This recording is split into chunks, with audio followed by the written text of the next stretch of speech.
Today, we're going to talk about Kevin McCarthy's fatal flaw in opening an impeachment inquiry against Joe Biden, and I interviewed Democratic candidate for the U.S. Senate in Missouri, Lucas Kunce, about how he can actually defeat Josh Hawley, how Hawley and his wife have spent their career stripping women of their reproductive rights, and what it would mean for Missouri if a Democrat was the 51st vote in the Senate. I'm Brian Tyler Cohen, and you're watching No Lie. As you know, Kevin McCarthy has officially launched an impeachment inquiry into Joe Biden. And I say Kevin McCarthy because this decision was his and only his, opting to forego a vote from the full House. And of course, the reason that he needed to do that was because he didn't have the votes, and so he just took matters into his own hands. But there are a few reasons why what Kevin McCarthy did utterly screws himself. So first off, and I've spoken about this before, in 2020, the Donald Trump-led Justice Department had formally declared that impeachment inquiries are invalid unless the entire chamber votes in a formal vote to authorize them. Here's what the head of the Justice Department's Office of Legal Counsel wrote at that time, quote, "We conclude that the House must expressly authorize a committee to conduct an impeachment investigation and to use compulsory process in that investigation before the committee may compel the production of documents or testimony." And so this is the current Office of Legal Counsel, or OLC, guidance that the government is operating under. And so when these House Republicans inevitably seek information from government agencies about Joe and Hunter Biden, which is ostensibly the whole point of this impeachment inquiry, the problem they're going to run into is that now, because of their own party's new guidance that was put in place to protect Donald Trump, they're not going to be able to get any of the information that they're seeking. Here's voting rights attorney Mark Elias explaining that exact point. Well, if Congress is seeking information from the IRS, for example, about Joe Biden, about Hunter Biden, are the IRS and other government agencies bound by this OLC guidance in the same way that the DOJ, for example, is bound by OLC guidance about not indicting a sitting president? Absolutely. Yeah. OLC, just to be clear, is Office of Legal Counsel. It is within the Department of Justice. And so it issues guidance to the executive branch. So the Department of Treasury, which is where the IRS is within, is bound by OLC guidance. In fact, you mentioned the OLC guidance to the Department of Justice. That's actually much more unusual because that's the Department of Justice giving the Department of Justice guidance. Most OLC guidance is actually given to other agencies and departments that are looking for DOJ's position on an issue. Well, to that point, then, what information will Congress be able to retrieve from these other government agencies without satisfying OLC requirements? So what Kevin McCarthy ought to do is go on the internet and type in www.treasury.gov. And that's the information he's entitled to, right? So they can access the same information, Brian, that you and I access, but they are not entitled to enforce a subpoena or even really issue a subpoena, but I suppose they can issue a subpoena with a photocopier.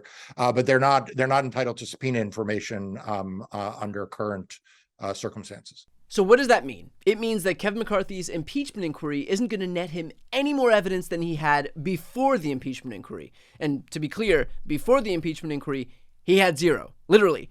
Republicans have yet to produce a modicum of evidence proving out any form of corruption or influence peddling that they claim Joe Biden is guilty of. No evidence whatsoever. And McCarthy knows that. That is why he made the unilateral decision to launch an impeachment inquiry as opposed to bringing it to the House floor for a vote. He knew he didn't even have the full support of his own conference. At least half a dozen Republicans have already come out publicly trashing this effort. And don't forget that there are currently 18 Republicans sitting in Biden-won districts, and the last thing that those people want as we head into 2024 is an impeachment vote against Joe Biden in an attack ad against them.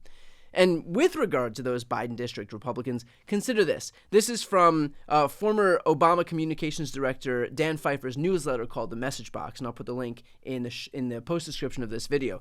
Dan wrote, "McCarthy has put them in a near impossible situation. They can either support impeaching Biden and seem like the very MAGA Republicans that the voters plan to reject, or oppose impeachment and inflame the GOP base whose votes they also need. According to a Wall Street Journal poll, 52% of voters oppose impeaching Biden, while only 41% support it. That's bad news for those Republicans in Biden districts. I can't shake the sense that McCarthy didn't think this one through." And by the way, it's not just the impact that a Biden impeachment would have in those 18 districts. think about the impact that a Biden impeachment will have on all Democrats as we head into 2024. Dan made the comparison to the impact of Trump's impeachment on Republicans.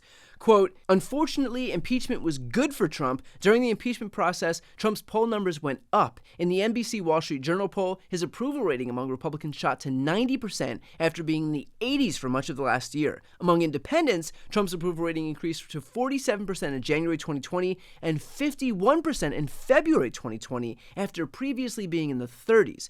Biden can see a similar rise in the polls if the Republicans undertake impeachment.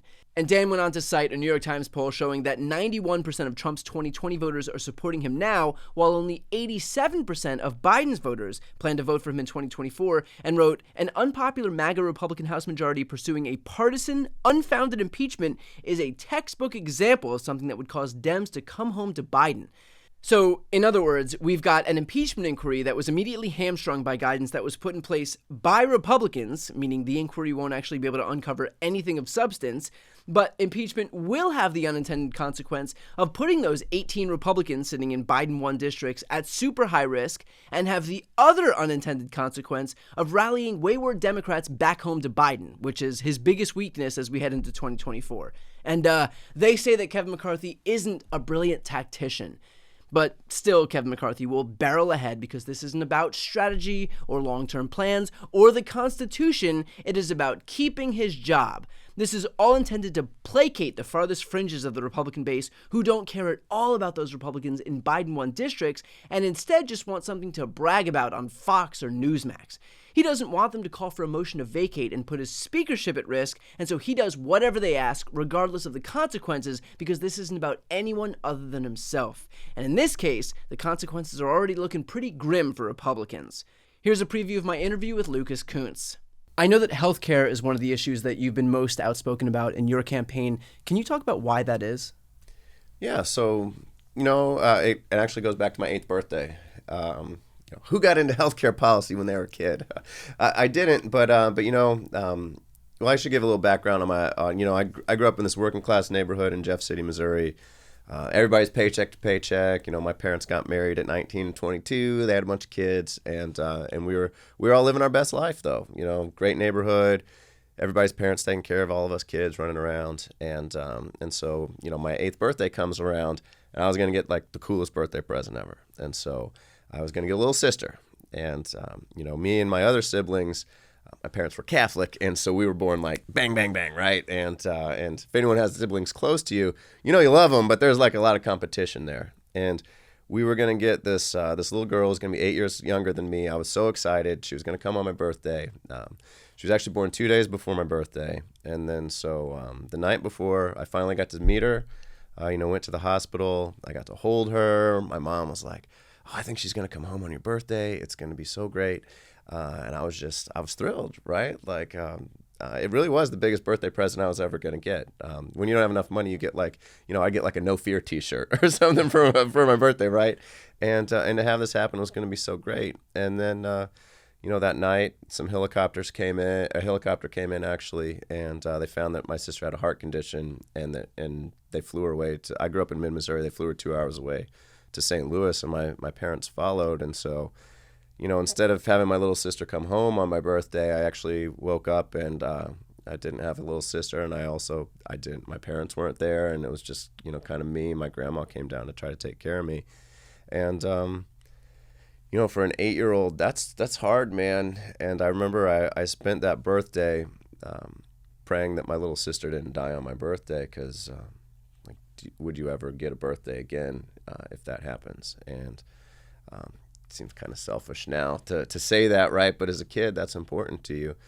And as hard as it was for me, like now looking back on it, I just had a baby, was in the NICU for 8 weeks, and that was hard for us, and my wife Marilyn and I. And just thinking about what my parents must have gone through is incredible, right? Like for a paycheck to paycheck family in this country, when you get injured at work, when the furnace you've been limping along for 2 winters goes down, when your water heater goes out, when your car breaks down, like that's it, you're done, and you're not going to make it. And my parents didn't have any money; they went bankrupt. It was very hard for us, and it shouldn't be that way in this country. we have the capacity to make it different. Like, the reason it's that way for people is because they've made decisions like, let's not negotiate for drugs. Like, why would you make that decision? Who doesn't negotiate when they buy something like that? That's crazy. It's transferring healthcare decisions to insurance companies. It's offshoring all of our production of pharmaceuticals. All these decisions were made by politicians who were bought off by folks. And the only reason we made it is not because the country club politicians helped us out. It's not because other people or that our government helped us out. It's because the people in that neighborhood who had no more money than we did passed the plate around for us at church, brought food by the house, and took care of us. And again, like, it shouldn't be that way in this country. It's a real tragedy that it's that way. And so for me, that's why healthcare is important. It's a huge issue. And we need to fundamentally change how it works in this country. To watch the full interview with Lucas, click the thumbnail right here on the screen or check out the interviews playlist on my YouTube channel. You can also click the link on the screen to listen to the audio version of this episode. And finally, to see more of my content, the link to subscribe is on the screen as well.